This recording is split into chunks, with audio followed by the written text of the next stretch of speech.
Hello everyone, मी आहे ज्योती आणि ज्योतिष क्रिएटिव्हिटीमध्ये आपल्या सर्वांचं खूप खूप मनापासून स्वागत आहे. जर तुम्हालाही माझ्यासारख्या नवनवीन रेसिपी ट्राय करायला आवडत असतील तर आज मी तुमच्यासाठी आंब्याची अशी एक रेसिपी शेअर करणार आहे. सध्या आंब्याचा सीझन सुरू आहे, त्यामुळे आंब्याच्या रेसिपी या झाल्याच पाहिजे. त्यामुळे आजची रेसिपी ही आंब्यापासून तयार आहे. तर वेळ न घालवता रेसिपीला सुरुवात करूया. तर इथे मी घेतलेला आहे हापूस आंबा. तर हा खास रत्नागिरीवरून मागवलेला हापूस आंबा आहे. याचा आपल्याला गर काढून घ्यायचा आहे. हापूस आंब्यामध्ये भरपूर असा गर असतो, त्यामुळे जेव्हा कधी आंब्याच्या रेसिपीज करायच्या असतील ना तर हापूस आंब्याचाच वापर करायचा.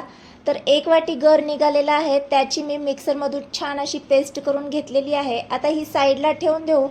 आणि इथे मी कढईमध्ये अर्धा लिटर दूध घेतले. आता हे दूध आपल्याला गॅसवर गरम करण्यासाठी ठेवायचं आहे.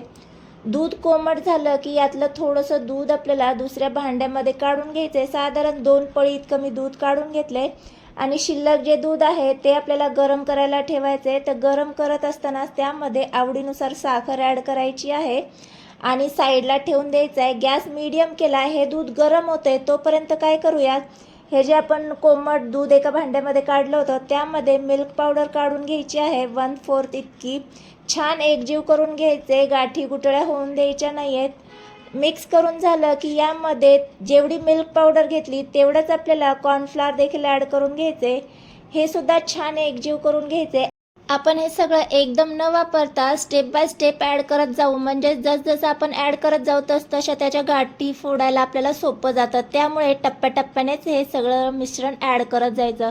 आता यामध्ये 2 चमचे व्हॅनिला फ्लेवरमधली कस्टर्ड पावडर ॲड केली आणि ती सुद्धा छान आपल्याला मिक्स करून घ्यायची. या पद्धतीने मिश्रण तयार झालं. एक साईडला आपलं दूध देखील बऱ्यापैकी गरम झालेलं आहे. आता दूध बऱ्यापैकी गरम झालेलं असतानाच यामध्ये आपण तयार केलेलं कस्टर्ड आणि मिल्क पावडरचं मिश्रण ॲड करून घ्यायचं आहे. गाठी गुठळ्या होऊन द्यायच्या नाही आहेत. मीडियम गॅसवर सतत मिक्स करून आपल्याला हे मिश्रण छान असं शिजवून घ्यायचं आहे. तर थोड्याच वेळात हे मिश्रण असं थिक व्हायला लागतं. या पद्धतीने थिक झालं की आपण जी आंब्याची प्युरी केलेली आहे ती ॲड करून घ्यायची आणि पुन्हा छान एकजीव करून घ्यायचं आहे. यामध्ये तुम्ही वेलची पावडरही ॲड करून घेऊ शकता किंवा इसेन्सही ॲड करून घेऊ शकता. तर तो व्हिडिओ माझ्याकडून स्किप झाला, त्यामुळे इथे मी तुमच्यासोबत शेअर केलेला नाही आहे. मिश्रण या पद्धतीने तयार झालं की 1 चमचाभर तूप ॲड करायचं आणि पुन्हा छान एकजीव करून घ्यायचं. मिश्रण पॅनला सोडायला लागलं म्हणजे परफेक्ट तयार झालं. आता इथे मी एक काचेची वाटी घेतलेली आहे, त्याला तुपाने ग्रीस करून घेतलं. या वाटीऐवजी तुम्ही स्टीलचीही वाटी वापरू शकता. त्याला फक्त तुपाने ग्रीस करायचं आणि गरम असतानाच हे मिश्रण आपल्याला या वाटीमध्ये या पद्धतीने काढून घ्यायचं आहे आणि छान एकसारखं पसरवून घ्यायचं आहे. तर अर्ध्या तासानंतर हे मिश्रण छान असं सेट होतं. मिश्रण सेट होण्यासाठी इथे फ्रीजमध्ये ठेवायचं नाही आहे, नाहीतर याला पाणी सुटू शकतं. तर रूम टेम्परेचरलाच हे मी छान असं सेट करून घेतलं.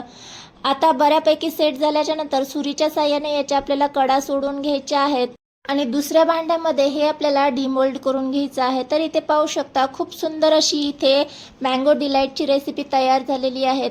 तर आता याला आवडीनुसार गार्निशिंग करून घ्यायचं आहे. आंब्याची रेसिपी आहे त्यामुळे अर्थातच आंब्याच्या फोडी यावर मी घालून घेतल्या आणि थोडंसं अट्रॅक्टिव्ह दिसण्यासाठी ड्रायनट्स घालून घेतलेले आहेत. जर तुम्ही यापूर्वी कधी या पद्धतीने मँगो डिलाईटची रेसिपी जर खाल्ली नसेल तर एकदा ट्राय करून पहा. खूपच छान टेस्टी लागते. ज्यांना कोणाला जेली खायला आवडत असेल त्यांना तर ही नक्की आवडेल. तर इथे मी तुम्हाला कट करून दाखवते. एकदम मस्त अशी जेली टाईप झालेली आहे. तर आजचा व्हिडिओ तुम्हाला आवडला असेल तर प्लीज व्हिडिओला हाईप करा. चॅनलवर नवीन आला असाल तर सबस्क्राईब केल्याशिवाय जाऊ नका आणि ही मँगो डिलाईट जेलीची रेसिपी एकदा नक्की ट्राय करा. भेटूया अशाच एका नवीन साध्या सोप्या मँगो रेसिपीसोबत. तोपर्यंत मस्त खा आणि स्वस्त रहा. बाय.